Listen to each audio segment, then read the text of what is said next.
कितना अजीब लगेगा ना कि आपकी गलती नहीं है फिर भी आपको उस चीज़ की सज़ा मिल गई। कई बार बचपन में भी ऐसा होता था कि हमारी गलती नहीं होती थी तो भी कोई सर और मैम आपके मार के चले जाते थे।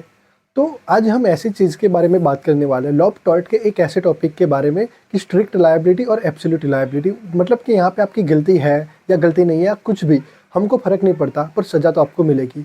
तो ये क्या है? तो सबसे पहले हम बात करते हैं स्ट्रिक्ट लायबिलिटी की। तो स्ट्रिक्ट लायबिलिटी में एक कॉन्सेप्ट आता है और उससे भी पहले एक केस आता है जो कि आपको सबको पता है, रायलैंड वर्सेस फ्लेचर का केस।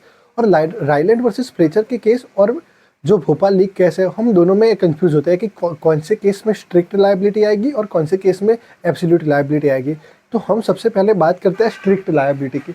तो स्ट्रिक्ट लायबिलिटी में केस आएगा रायलैंड वर्सेस फ्लेचर का। अभी रायलैंड वर्सेस फ्लेचर के केस में क्या हुआ, हम ये पहले समझने की कोशिश करते हैं। तो यहाँ पे दो इंसान थे, रायलैंड और एक था फ्लेचर। अभी रायलैंड और फ्लेचर दोनों ही पड़ोसी थे, मतलब कि ये एक जगह हो गई रायलैंड की और एक ये जगह हो गई फ्लेचर की। अभी मान ये रायलैंड की जगह है, ये फ्लेचर की जगह है। अभी रायलैंड की थी मिल, तो रायलैंड यहाँ पे अपने मिल का काम करता था आराम से, बड़े ही मौज के साथ। अभी मिल में क्या होता है कि कापड़ का या ऐसा कुछ भी काम होता है, तो वहाँ पे रायलैंड की तो मिल चली रही थी और फ्लेचर का था कोल माइंस, मतलब कि वही मतलब कोलसा बोलसा निकाल के कुछ काम करेगा फ्लेचर। तो अभी क्या होगा कि ये रायलैंड है ना, उसको अपनी मिल के लिए पानी की ज़रूरत पड़ेगी। तो मान लो कि रायलैंड को अभी पानी की ज़रूरत है, तो रायलैंड पानी कहाँ से लाएगा? तो रायलैंड ने क्या किया कि एक स्पेशल कॉन्ट्रैक्टर को बुलाया, इंडिपेंडेंट कॉन्ट्रैक्टर जो होता है। और इंडिपेंडेंट कॉन्ट्रैक्टर मतलब कि वो अपने हिसाब से काम करेगा, हम उसको बता देंगे कि भाई तुझे ये काम करना है, वो अपने हिसाब से ये पूरा काम करके दे देगा। तो रायलैंड ने एक इंडिपेंडेंट कॉन्ट्रैक्टर को हायर किया और जो इंडिपेंडेंट कॉन्ट्रैक्टर है वो उसके लिए बनाएगा रिजर्वॉयर। वो क्या बनाएगा इसके लिए? रिजर्वॉयर। क्यों? क्योंकि रायलैंड को ज़रूरत थी पानी की। अभी रायलैंड को पानी की ज़रूरत थी, तो यहाँ पे इसने इंडिपेंडेंट कॉन्ट्रैक्टर को बुलाया और यहाँ पे इंडिपेंडेंट जो कॉन्ट्रैक्टर था उसने अपने हिसाब से एक अच्छा सा रिजर्वायर बना के दे दिया। तो अभी क्या हुआ कि ये जो रिजर्वायर बनाया है, उस रिजर्वायर में एक छोटी सी प्रॉब्लम हो गई कि यहाँ पे ना मतलब कुछ जगह थी जो कि उसको बंद करनी थी और वो बंद नहीं कर पाया। और क्या हुआ कि जैसे ही अब यहाँ पे पानी आएगा, मतलब कि रिजर्वायर में जैसे ही पानी भराएगा, तो क्या होगा कि इस पूरी जगह में पानी चला जाएगा और ये पानी जाके डायरेक्टली इफेक्ट करेगा फ्लेचर के कोल माइंस को और यहाँ तक पानी पहुँच जाएगा। अभी बेसिकली हुआ क्या कि इसकी ज़मीन थी, इसने यहाँ पे बना लिया अपना रिजर्वायर, इंडिपेंडेंट कॉन्ट्रैक्टर ने बनाया था और यहाँ का जो पानी था वो गलती से आ गया यहाँ पे और इसकी जो भी पूरी कोल माइन थी वो हो गई बर्बाद।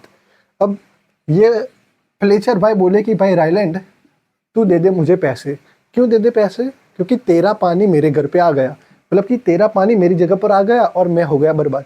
तो सबसे पहले रायलैंड ने बोल दिया कि भाई एक काम कर, तू जाके मांग पैसा इस इंडिपेंडेंट कॉन्ट्रैक्टर से, क्योंकि मेरा तो इसमें कुछ नहीं है। इसने अपने हिसाब से काम किया और इसकी गलती की वजह से क्या हुआ कि भाई तेरे जो जगह है वहाँ पे पानी आ गया। तो सबसे पहले यही हुआ। फिर ये फ्लेचर ने केस बेस किया तो कोर्ट ने क्या बोला? तो कोर्ट ने ये बोला कि काम भले ही इंडिपेंडेंट कॉन्ट्रैक्टर ने किया है, पर ये ज़मीन तो तुम्हारी है ना भाई, और ज़मीन जैसे ही तुम्हारी है तो इस ज़मीन का ये पानी का भी यूज़ तुम अपने मिल के लिए करोगे, अपने प्रॉफिट के लिए करोगे। तो डायरेक्टली क्या हुआ कि ये जो पूरी की पूरी लायबिलिटी थी वो दे दी रायलैंड पर। तो यहाँ पे से आया स्ट्रिक्ट लायबिलिटी का नियम। अभी स्ट्रिक्ट लायबिलिटी में क्या होता है, तो यहाँ पे होता है एक डेंजरस थिंग, मतलब कि ऐसी कोई चीज़ की जो डेंजर है, जैसे कि आपके घर में कुत्ता है, ठीक है, और वो डेंजर होगा किसी और के लिए अगर उसने काट बांट दिया तो। अभी मान लो कि आपने घर में अपने शेर पाल लिया, ठीक है, अभी शेर तो डेंजर होता है। अभी मान लो कि वो शेर दूसरे नंबर पे आता है एस्केप, कि वो शेर आपके घर से बाहर निकल गया और बाहर जाके किसी को मार डाला। तो वो क्या होगा कि घर से बाहर निकला और बाहर जाके किसी को मार दिया। तो शेर आपका था, घर से बाहर निकल के किसी को मार दिया, तो वो क्या हो जाएगा कि घर से बाहर निकला मतलब कि एस्केप हो गया। तो यहाँ पे दो तीन चीज़ें इंपॉर्टेंट है। एक तो है कि डेंजरस थिंग, मतलब कि जो भी चीज़ है वो डेंजरस होनी चाहिए, फिर उसका एस्केप होना चाहिए, फिर वो नॉन नेचुरल यूज़ के लिए होनी चाहिए, मतलब कि उसका कोई नेचुरली यूज़ नहीं होना चाहिए और उससे किसी को डैमेजेस होने चाहिए। मतलब कि ये चार चीज़ें अगर होती है तो हम उसको मानेंगे स्ट्रिक्ट लायबिलिटी। यहाँ पे डेंजरस थिंग क्या थी? पानी। पानी डेंजर था और फिर क्या हुआ कि पानी ये एस्केप कर गया, मतलब कि इसकी जगह से एस्केप करके यहाँ पे पहुँच गया। तो एक तो एस्केप भी हो गया, ये जो रिजर्वॉयर था वो नॉन नेचुरल था, और हमारा फोर्थ पॉइंट डैमेजेस, कि ये पानी यहाँ पे पहुँच गया तो यहाँ पे हो गया डैमेजेस।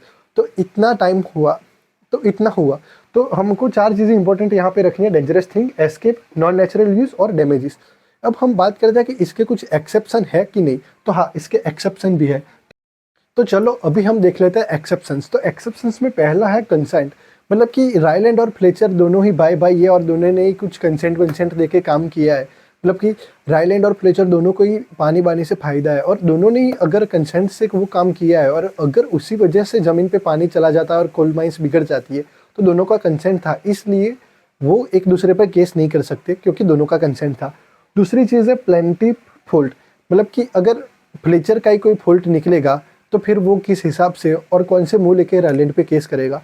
फिर हमारा थर्ड पॉइंट है एक्ट ऑफ गॉड, मतलब कि भगवान की मर्जी। अगर बारिश हो गई थी और फिर कोल माइंस को बिगड़ गई तो फिर वो एक्ट ऑफ गॉड में आएगा और उसमें भी ये लॉ नहीं लगेगा। और फिर फोर्थ है कि स्टैट्यूटरी अथॉरिटी, मतलब कि अगर गवर्नमेंट को कोई काम करवाना है, अगर मान लो कि गवर्नमेंट को ही पानी की ज़रूरत थी और उन्होंने ये कुछ बनाया और इसी की वजह से यहाँ पे कुछ हो गया तो फिर ये चीज़ भी एक्सेप्शन में आएगी। और लास्ट है एक्ट ऑफ थर्ड पार्टी, मतलब कि जो थर्ड पार्टी का एक्ट है वो भी एक्सेप्शन में आएगा। अभी मान लो कि यहाँ पे जो इंडिपेंडेंट कॉन्ट्रैक्टर है उसको यहाँ पे थर्ड पार्टी काउंट नहीं किया है, तो ये भी याद रखना चाहिए कि इंडिपेंडेंट कॉन्ट्रैक्टर को थर्ड पार्टी काउंट नहीं किया गया है, तो थर्ड पार्टी इनके हिसाब से कुछ अलग है। अभी वो क्या है वो हम समझ लेते हैं। मान लो कि ये एक जगह है और यहाँ पे कुछ और इंसान कुछ करता है और इसकी लायबिलिटी इस पे नहीं आ सकती।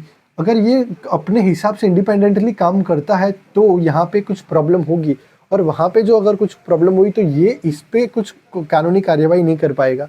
चलो ये तो हमने बात कर ली स्ट्रिक्ट लायबिलिटी की। स्ट्रिक्ट लायबिलिटी में क्या होता है बेसिकली कि डेंजरस थिंग है जो एस्केप हो गई, उसका नॉन नेचुरल यूज़ किया गया था और उसकी वजह से डैमेजेस हो गए, तो ये बन जाएगी स्ट्रिक्ट लायबिलिटी।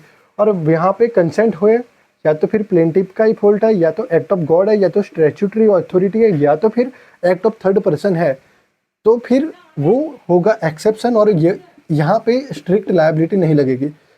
तो अब हम बात करते हैं एब्सोल्यूट लायबिलिटी की। तो एब्सोल्यूट लायबिलिटी जो है वो अलग कैसे है, क्योंकि यहाँ पे ऐसे कोई एक्सेप्शंस नहीं है, मतलब कि ये सब यहाँ पे वैलिड है ही नहीं।